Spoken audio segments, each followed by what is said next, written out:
Hello YouTube. What I'm going to tell you is basically a very interesting research from my Belarus colleague Vadim Deruzhinsky, and I have heard a few interesting stories many years ago in Africa as well. I think it will make you look at reality in a different way.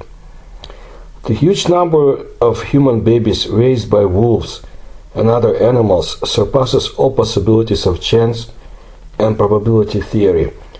Much suggests that the only possible conclusion that does not contradict common sense is that animals do not pick up human children, but give birth to them themselves. It seems incredible, but the word give birth can mean not only a well-known process, but also something else, about which we still have only the most approximate idea. Almost everyone recognizes today that children can really be raised by wild animals. There are many cases of feeding a human cub by animals. These cases have been reliably proven, recognized as a fact, and studied by scientists. Therefore, we will not analyze such stories now. Hundreds of them can be found in the literature on this topic or be seen in television reports.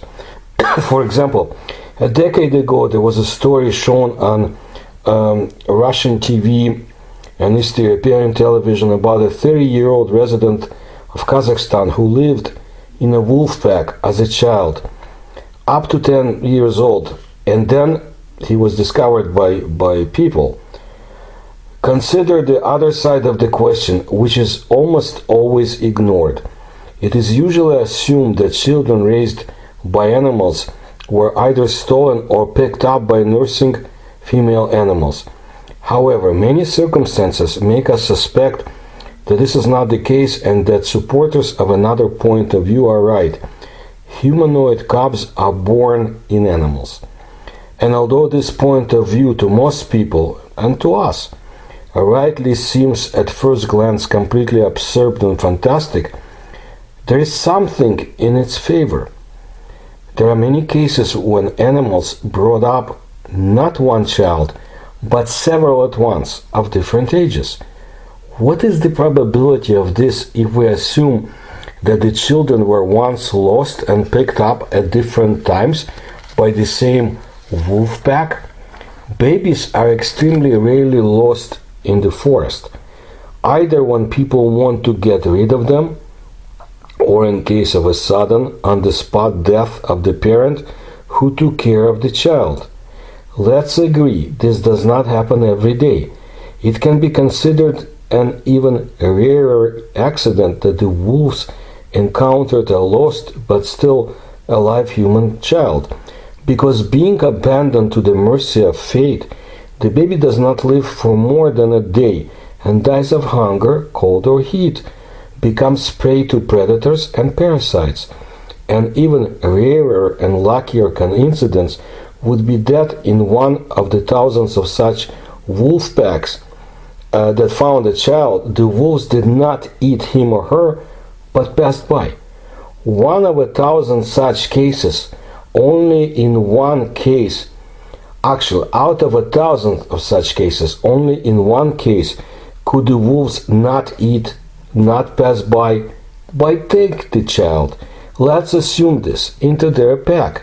In one case out of 1,000 or 10,000, such a baby could survive without human care in inhumane conditions. And finally, the probability of such a repetition of all accidents in a couple of years in the same wolf pack, when the pack takes on the upbringing of another baby, this is not even accessible. Strictly speaking, according to common sense and probability theory, there can be no such cases. But these cases exist, and they are quite numerous. And if this is so, then it's quite reasonable to assume there is no other possibility that the children were not accidentally picked up by animals. What explanation does academic, so to speak, science give us for all this? Many anthropologists, ignoring all the generally accepted facts, documents and evidence, frankly declare this cannot be. That is, they reason as we reasoned above. All this is beyond the possible, probable, and accidental. Our positions are similar here, but anthropologists deny facts, and facts should not be denied, even if they seem incredible. If we assume that the babies were not accidentally picked up by wolves, but in fact something else happened, then in this case all the numerous facts of raising children by animals will seem possible and natural. There are facts, so they require an explanation. Another group of scientists, far from anthropology and not sufficiently aware of how a child can grow up in a wolf pack, willingly accept all the known facts of such a phenomenon. But this group considers them as a kind of incident, an ordinary case, finding one or another amateur's explanation for such facts without thinking twice. Some scientists enthusiastically claim that the whole point is in some kind of illegible maternal instinct of the she-wolf. Although we do not know of a single case when, for example, a wolf pack raised a wild boar, a hare, a bear, a tiger, a moose, a hedgehog, a cat, even a dog, or at least one of many other wild mammals. There are, however, cases when domestic dogs have been raised, for example, cats, but this happens very rarely in the domesticated environment. Where the natural instincts of the animal are brutally suppressed by man for his assimilation with him. And if a dog has been purposely tamed to live fraternizing with a cat, a rooster, or the devil himself, then she may well raise their cubs. But this is violence against nature, mockery of it. And this, of course, never happens in the wild. And such domesticated animals inevitably die, left without human guardianship. Those who believe that the instinct of wild animals can be wrong have never dealt with wildlife, and their entire experience in this matter is limited to home observations of the friendship which they achieved with kicks and threats, of their dog with their cat. Dog handlers know that the concept of being friends does not apply to dogs and to all other animals. Dogs always see the owner's family as a pack and occupy one or another position in it according to the established hierarchy, the lowest with maximum domestication. Hence this behavior. But in the wild, the decision on whether to take a found baby into the pack or eat it is made by the leader, who himself has lowered everyone in the pack below himself. This is absurd to expect lowered behavior from the wild of the wild.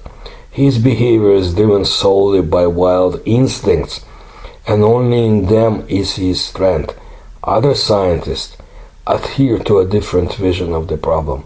It turns out that the matter is not at all in the maternal feelings of the wolf, but in the crying of the child, reminiscent of the sounds that hungry cubs make. Also, this crying allegedly affects leopards, monkeys, bears. They also raise human cubs. The assumption about the miraculous effect of a crying baby on wolves, thanks to which they take a human child for their own, is widespread among scientists, and is the only explanation of the phenomenon recognized by science. Later we will show the complete absurdity and inconsistency of this explanation. Scientists everywhere overlook, along with other things, another important circumstance. Already 8 to 10 months after birth, the grown-up cubs leave their parents. At this age they can exist independently, and a human child, he is still completely helpless. Instead of abandoning him with all the grown brood and preparing for a new birth, the wolf continues to raise human cub, destroying the entire cycle of reproduction and going against the instincts inherent in the genes? Is it not because this care for the child is so strong that the wolf did not just take him for upbringing, but really gave birth, and therefore her attitude to him is determined by genetic commands?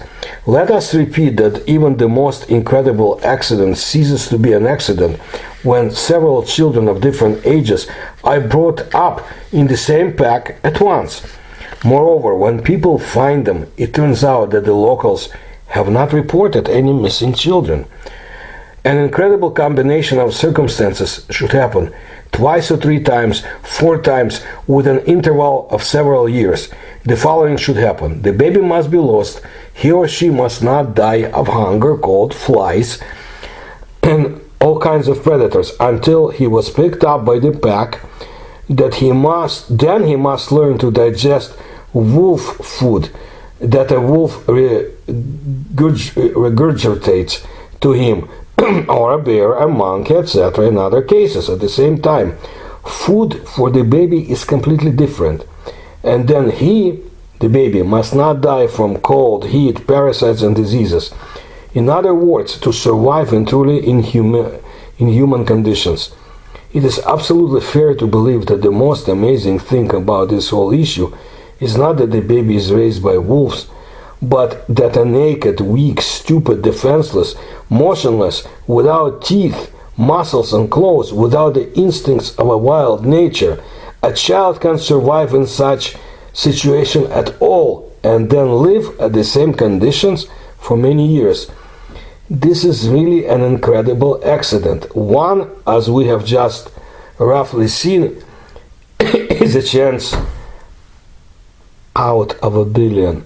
And let's repeat again, if several children grow up in the same pack with an interval of several years, the magnitude of randomness increases by another billion times, and in fact goes beyond random. There are hundreds of such incredible stories in which predators raise several children at once. Here, without following an example for a long time, is the story of the children found in Midnapore, India. It was described by Jay Singh, a priest who not only found the children but also became their guardian in the book Children of Wolves and the Wild Men. Singh, a missionary from an orphanage in Midnapore, often traveled preaching to the residents there.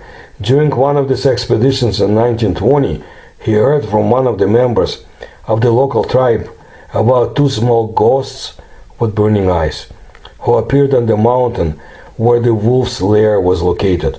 Although the locals were afraid to go there, the priest recruited a group of people and went to the mountain.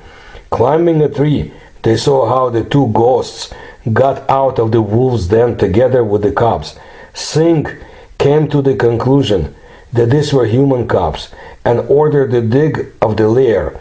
Excavations began on October 17. At the first blows of the spade, 2 wolves jumped out of the hole and raced off into the jungle. Then the wolf got out and furiously rushed at the people.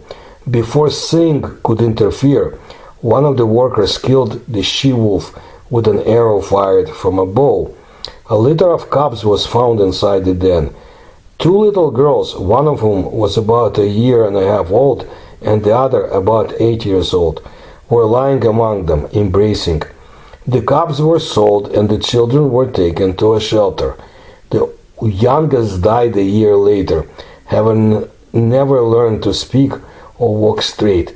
Note, she died in the environment with humans, although she lived healthy with wolves and perhaps would not have died in a wolf pack.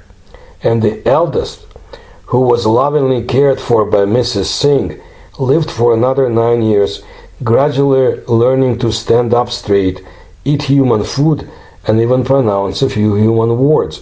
By the way, the fact that the girls could not walk straight means that they were raised by wolves, at least from infancy. Here's another case. In October of 1731, a short, stocky creature, which became one of the representatives of the human race, named by Carl Linnaeus as Homo sapiens ferus, appeared on the street of one of the French villages. A book of the same name, published in 1888, describes the dramatic appearance in this way. The creature turned out to be a girl about 9 or 10 years old. She showed up in the village of Saint-Gilles at dusk, tormented by thirst. The village is located 4 to 5 miles from Chalon, Champagne province. The girl was barefoot. Her body was somehow covered with rags and scraps of animal skins. She had a pumpkin on her head instead of a hat. In her hand, she held a club, which she used very skillfully. When a peasant unleashed his dog on her, the girl struck the dog's head with such crushing force that the animal immediately fell dead at her feet. In the end, she was caught and thoroughly examined. It turned out that she had extremely developed thumbs, which was associated with the fact that she lived apparently basically flying like a Tarzan from tree to tree, clinging to branches. It was only after several hot baths that it was possible to establish that her skin was still white and not brown, as it seemed at first. She couldn't speak, but she ran and swam amazingly. She caught and ate raw fish, small animals, and, which was quite suitable for a little French woman, she also caught live frogs. For quite a long time, she had a friend who looked like a black woman whom residents saw near the houses, but who could not be caught. Unfortunately, the friends later quarreled over the jewelry they found, and at the same time, the elder smashed the head of the black woman with her club, which she perfectly knew how to use. Years passed, and the savage woman learned to speak. However, even then, she could not tell anything about her past. All the time of her life among people, the savage woman went essentially naked, and only once, while in the house of a compassionate woman, she put on a dress. Life among people, unfortunately, had a detrimental effect on the health and mood of the savage. The food she was forced to eat led to tooth loss. She was often ill. Her condition clearly worsened after bloodletting prescribed by local doctors in order, in their opinion, to soften her brutal nature. At the same time, the girl was not an idiot at all. As we mentioned, she was taught to speak and also to behave as a young woman should behave according to the concepts of that time. In the end, she fully rewarded the efforts of her benefactors by becoming a nun in one of the Parisian monasteries. The mystery of how the two girls, one clearly of African origin, the other Eskimo type, could be transported from the realm of savagery to France in the 18th century and there grow up and be brought up in a wolf pack has never been solved. At the same time, it should be borne in mind that this case was far from just being the only one. The same savages, Homo sapiens ferus, appeared in other centuries in different parts of the world. If we assume, in the case described above, that these girls were simply lost by their parents and then picked up by wolves, and so everyone assumes, then this assumption seems completely strange and even ridiculous.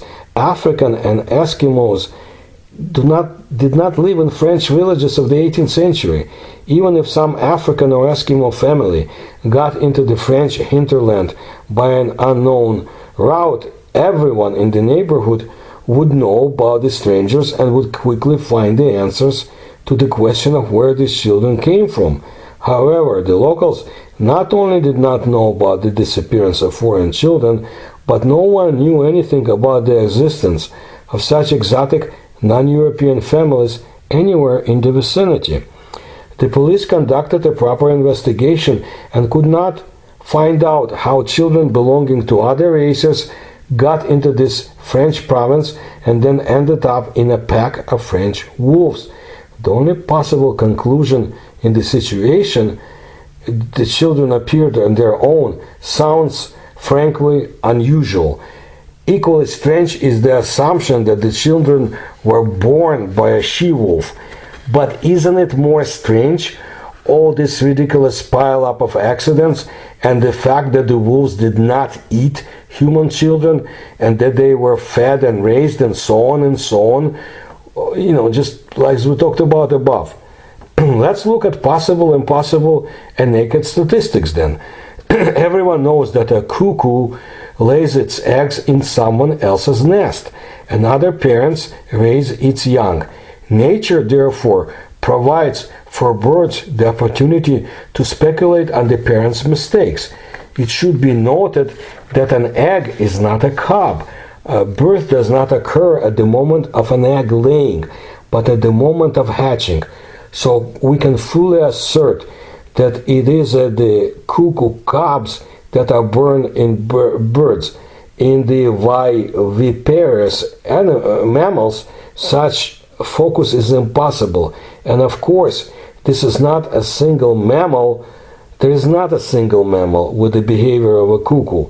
The example of the cuckoo bird demonstrates the power of genetic control of the behavior of female animals.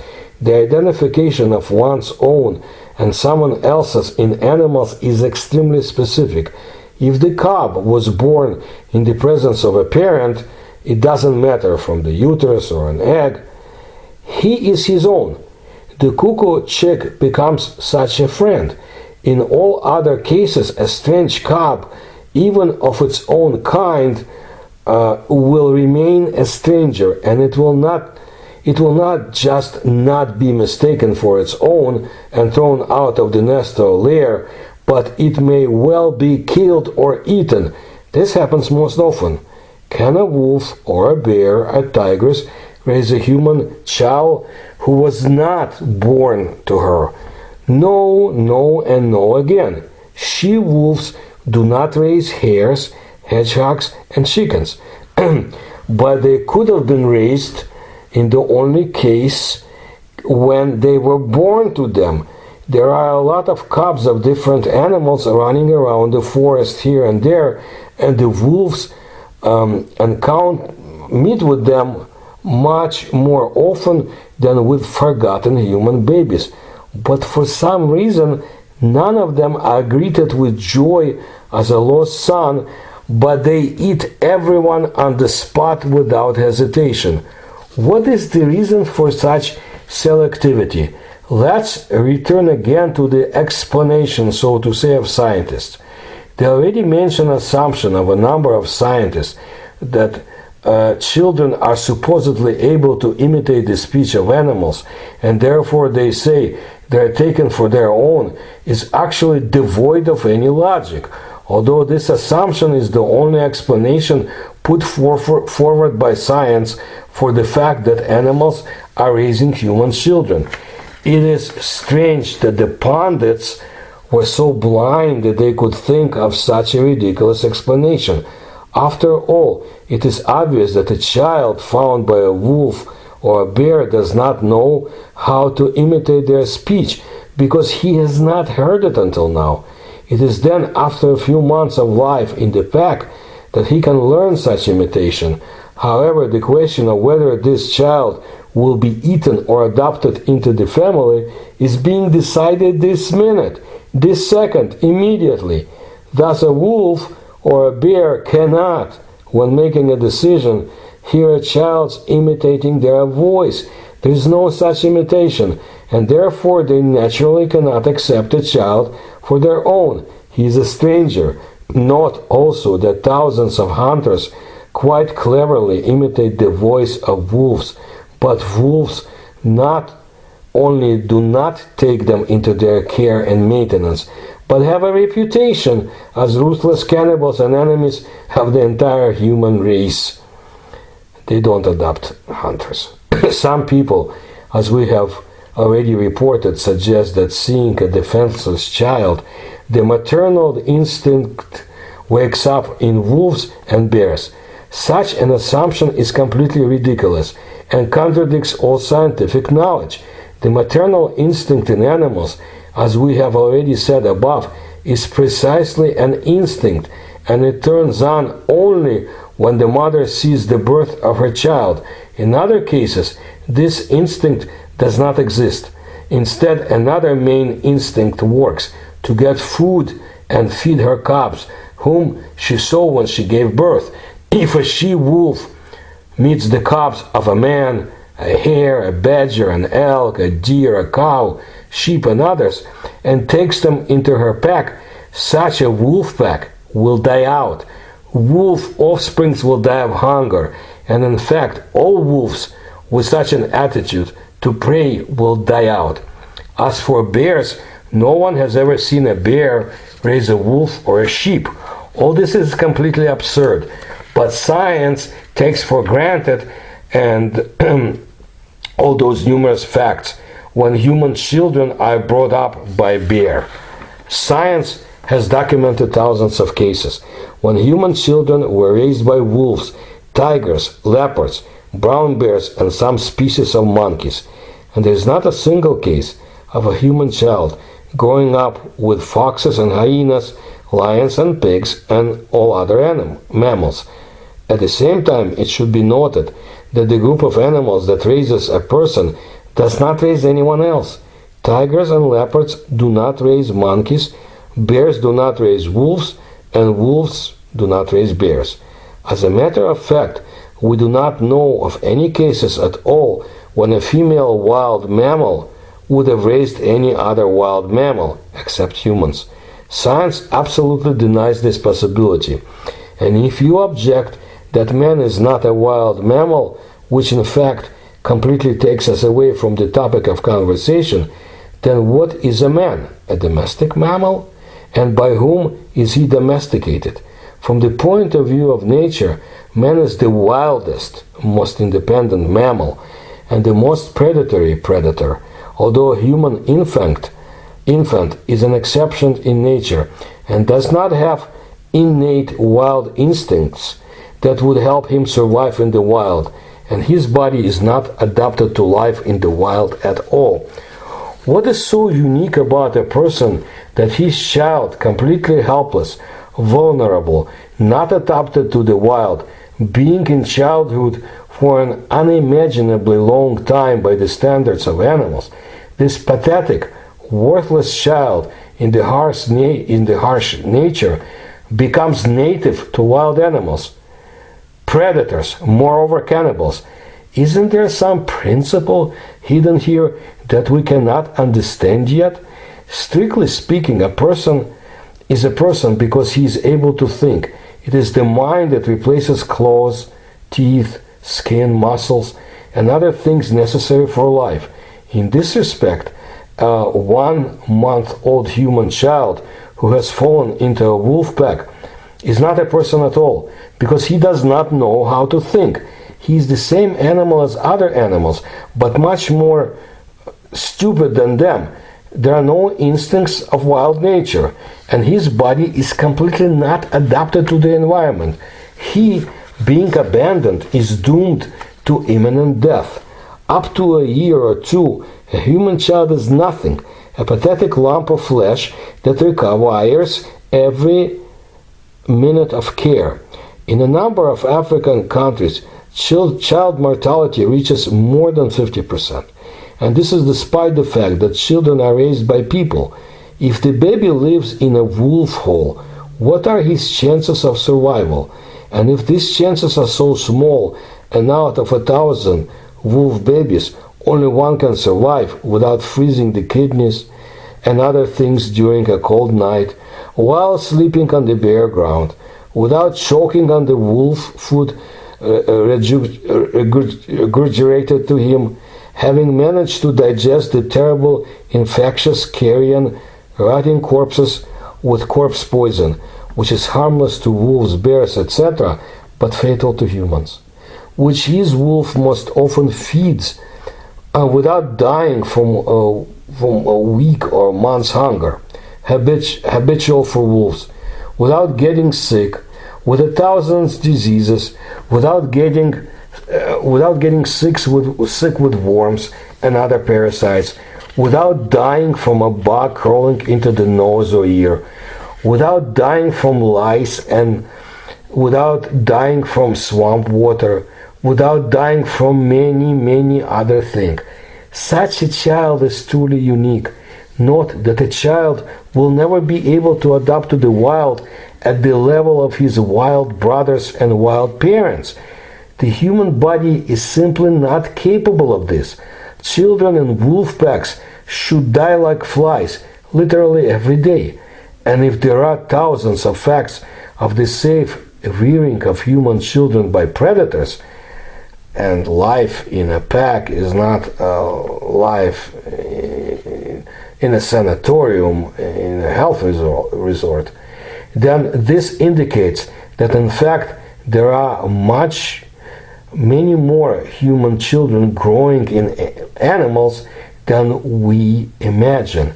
If we assume that the possibility of a child surviving among animals is equal to the chance of at least 1 against 100, which is only twice as high as the child mortality in Africa, then we must multiply the number of scientifically confirmed cases of long-term animal parenting by 100.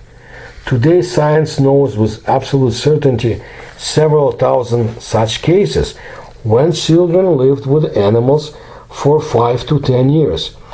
Even if we knew only 1,000 of these cases, then simple arithmetic shows that over the past few hundred years, animals have tried to raise 100,000 human children. The figure of 100,000 against 0 with the upbringing of mammals of other species shows that we have a clear, obvious trend. It is ridiculous to assume that due to the amazing coincidence of hundreds of coincidences, animals have accidentally raised 100,000 human babies over the past few centuries. There is no place for randomness in this situation, because the probability of this exceeds all possible assumptions about something random by orders of magnitude. Let's consider in this context the hypothesis that we're talking about children abandoned by bad parents. Can 100,000 babies be forgotten or abandoned in the woods, then picked up by predators, not eaten by them, accepted into the animal family, etc.? Within the framework of this generally accepted hypothesis, we note each of the following points in the chain puts its own pass filter of probability, significantly increasing the named figure of 100,000 by many orders of magnitude, although we can immediately say that it cannot be that 100,000 children are forgotten in the forests. Note, only in the forests. This means that many more have been abandoned and forgotten in places close to human habitation and lying outside the areas of residence of wolves. How can you forget or abandon even at least this named 100,000 children? Moreover, they had to forget 100 times at least more, since only every hundreds of such babies could wait until their imminent lonely death for the appearance of a unique she-wolf, who would not eat them, as usually happens in such situation, but would allegedly raise him. And most likely, only every 100,000th person could wait for a mother wolf, because babies are in uninhabited places, most often in parks, gardens, garbage dumps, and other places close to the city where there are, of course, no wolves. Usually bad moms leave them to die there, and they do not choose, of course, places where wolves live. Rather, on the contrary, women avoid wolf places, and wolves are not found everywhere. So, in this case, children should be abandoned in forests and fields, or forgotten altogether in incredible, absurd quantities, for 10 billion, 100,000 per 100,000, for several centuries. Otherwise, we have to admit that wolves take every forgotten baby for their upbringing, mainly where wolves do not live at all. That's out of the question. Moreover, there are not enough wolves for such a number of babies. This elementary calculation shows that the hypothesis about abandoned or forgotten children is not confirmed. It is false. Let us therefore leave it aside forever and return to the 100,000s, which we recall we deduced from 1,000 facts multiplied by 100 mortality, which these facts must necessarily accompany. So that's how many, at least human babies, 100,000, were raised by animals. Wolves themselves, together with bears, leopards, and monkeys, those wild animals who raise humans, there are no more than 500,000 living on our entire planet. Yet the 100,000 children we're talking about were forgotten in the forest not overnight, but over several hundred years. Let's divide their number into 50 generations of animals, which can conditionally correspond to the considered time interval of 500 years. On average, wolves live no more than 10 years. Then we will see that every 10 years animals raise 200 human children, and a human baby accounts for one of the 25,000 cubs of wolves, bears, monkeys, and leopards. If we try to calculate how many surviving human children, Tarzans or Mowgli, so to speak, account for the total number of wolves, bears, and so on who raised them, then we will see that with the most modest calculation, 1,000 children over 500 years, animals raise 2 human children every 10 years with a successful result. In fact, the facts over the past 3 decades say that people find at least 12 children successfully raised by animals every 10 years. According to the researchers, this is only a fifth of the total number that has come to the attention of science and the public.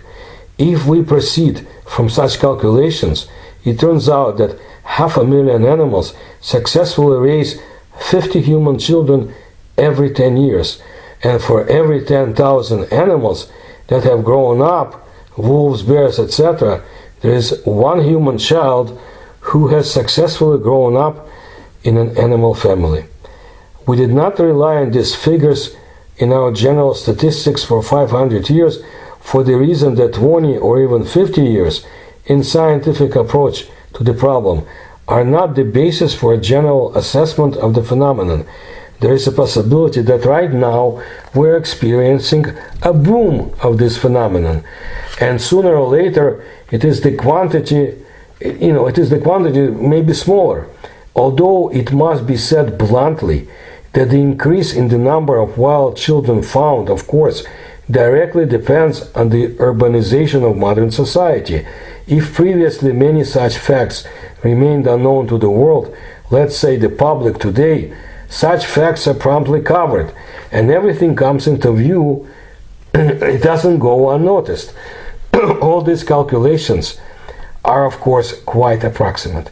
Nevertheless, they force us to take a look at the scope of what is happening for the first time and allow us to see the truly grandiose, grand scale of the phenomenon, which previously always seemed to everyone to be just an accident. Such a new look at the state of things definitely translates the talk about the accidental upbringing of some lost children by some wolf pack into the category of studying a mass, constantly recurring phenomenon of nature, independent of chance and conditioned by its internal causes. When we consider separately each of the cases of raising children by animals, it seems to be something unique and pathological. For example, wolves raised a child in Kazakhstan. Journalists of the Vzglyad media filmed a story about this in a mental asylum when the 30-year-old wolf child now lived. Scientists wrote scientific papers about it, and then everyone forgot about it. But no one has ever tried to collect statistics and see the big picture of what is happening. and the overall picture, as we have shown above, gives ground to say that we're not dealing with something unique, but is with a certain pattern. Yes, our approximate calculations and conclusions can be refined to one degree or another.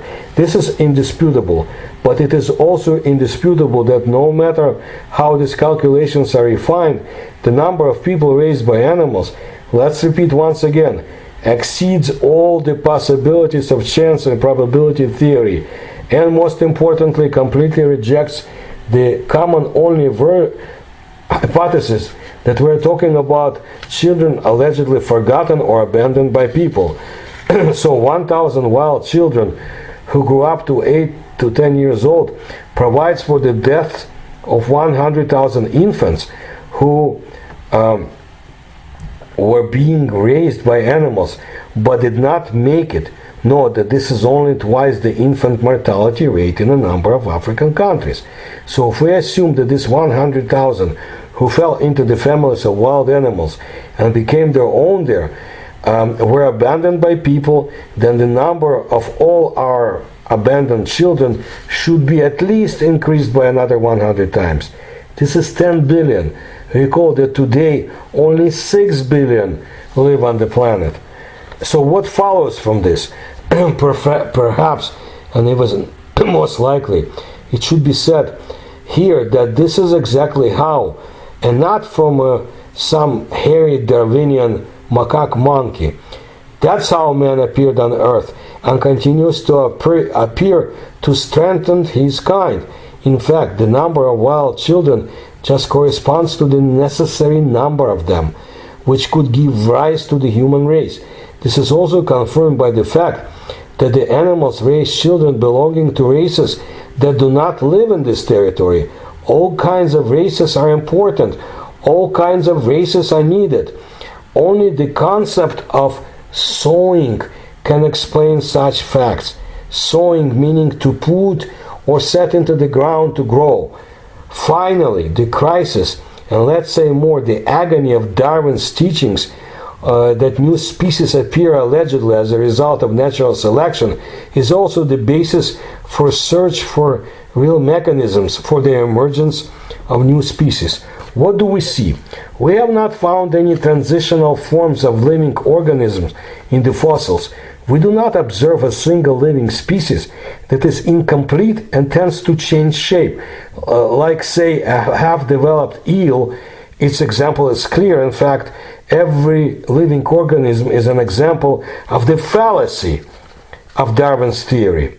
So, which according to Darwin had to gradually grow its electric organ over 1 million years with at the same time it is necessary to carry you from generation to generation, an unnecessary growing process. This doesn't give current all this time and in fact useless, harmful, ensuring extinction due to the loss of survival qualities. According to the same Darwin, the fittest wins in natural selection. This concept leaves no room for a period of gradual changes in the body, necessarily accompanied by a long development of new forms, which in their infancy only increase the chances of a creature to die. At the same time, just the creature of the same species that has not begun to mutate will survive.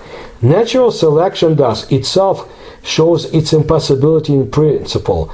Darwin's teachings was originally completely unscientific. This teaching is absolutely the same essence as the teaching of the Soviet quack scientist who had enormous political power. His name was Lysenko, who, relying on Darwin, was going to grow watermelons on Christmas trees. I'm not kidding you. And people had to live, and some people died because of this, because of his authority, which could not be challenged in the Soviet Union. But if Lysenko is forgotten, then it's harder to get rid of Darwin. Science has no other explanations for the appearance of species. There is such a principle in science. New knowledge replaces outdated. The falsity of Darwin's teaching has been obvious to all scientists around the world for a long time, but there is nothing to replace this fundamental concept of life as yet. But we also see something else. Again, the process of the appearance of species is not observed by naturalists. All the species that exist on the planet exist in a logically, biologically, and whatever form. And if previously unknown species are discovered, then this happens only in those exotic areas of the earth where few naturalists have ever set foot. They are there, just waiting for their researchers. Although, as scientists say, 99% of the species are already known to science. In this context, this is very strange to perceive the facts according to which a number of species, for example frogs, were discovered after a rain of frogs. In England, for example, rich in frog rains, more precisely the possibility of studying them, because in most other areas of the earth such rains have passed and are passing without their scientific study. New species of frogs have been discovered several times, unknown until now. The whole strangeness of the situation lies in the fact that repeatedly these frogs that fell from the sky on some day of various previously unknown species they counted the typhoon brought from Africa have not been found anywhere on earth for 100 of years. They fell out with the rain, were taken into account as a new, unique species, with the expectation of later discovering their habitat somewhere in a secluded corner. Well, this area has not been found in 100 years of research. There are frogs that have fallen from the sky in the museums of London, but their earthly analog has not been found, and as we think it will never be found at all. This applies to several new species of frogs and fish that fell during fish falls. My Belarus colleagues wrote in detail about such rains in the article Strange Falls from the Sky. I will look at their other research one day. Well, our opinion is that these fish falls are the seed of life and the source of the emergence of new species. As for the person who also fell from the sky, completely ready-made, well, of course, falling from the sky in the form of rain does not apply. A frog or fish that has fallen from the sky into its habitat is ready for its life cycle. But a person needs to be raised for a long time. Where to raise him? And who will do it? No matter how you look at it, the animals that raise human cubs today are more suitable for this task. In Europe, these are wolves. There are no wolves in Africa, but there it happens with leopards. In an area where there are neither wolves or leopards, bears raise a person there. And finally, where there are none of the above, human children are raised by monkeys. This is really true. The habitat areas of animals that raise human children do not intersect, but strangely, thoughtfully cover almost the entire territory of the planet. In fact, these named mammals carry out this mission in their regions. Monkeys, wolves, leopards, bears have, so to speak, their own territory in the matter of human cultivation. It is quite clear that biologically these chosen mammalian parents are not capable of giving birth to a human in any way. As we can see by the example of the fall of new species of frogs, we're not talking about biological genera. Under the cover of secrecy, the fundamental moment remains when a wolf has a human baby, which, as we have shown earlier, cannot be forgotten or abandoned by people, cannot be found, but must be present at birth and thereby deceive the instincts of the wolf. We do not know how it happens. None of the people have ever seen this. We do not exclude that someone is keeping the secret from us. The one, of course, who is doing all this. As of today, we can admit that here, in broad terms, our science has hit a wall. There is no acceptable picture of the world and life and so far there is no way to find a solution to these problems that would allow us to consider ourselves at least somewhat close to the truth, at least on the grounds that the success could be used for our practical needs. We're not talking about leasing of cultivation of watermelons on Christmas trees, although we probably mean this specifically. The lack of an answer does not mean in any way that the problem is stupid. As the sages have said at all times, there are no stupid questions, there are stupid answers. We are again, for the umpteenth time, face to face with things that we cannot yet find an explanation for. Many famous scientists admit that when they studied at school and at the institute, the world seemed clear and simple to them, and everything that existed was laid out on the shelves, so to say. When they grew up to solve the problems of science, it turned out that they did not know anything, absolutely nothing that relates to the main issues of life and the universe, and all our other modern knowledge is applied exclusively to the current improvement of the comfort of our lives. This realization is a kind of shock, a terrible shock. And this, however, does not mean at all that the researcher should turn to the occult and esoteric and theology, believe in this or that God, and expect scientific results from his faith. The fact is that we still know very little about the world around us. This world is much wider than microwave ovens and televisions, spaceships and diesel engines. In fact, we are new to this world, where 200 or 300 years of our technological civilization is a second, and our current knowledge is the babble of a baby. It is not necessary to assume that if we cannot answer certain questions today, then these questions therefore do not need to be raised. If a man did not ask questions, he would not have become a man, but would still be chewing his relatives and dying at the age of 20 from his savage life. Everything we have today, we have been given our questions. We ask questions, that's why we know. And don't be afraid. Don't let them put dogmas on you. Question a lot. That's very important.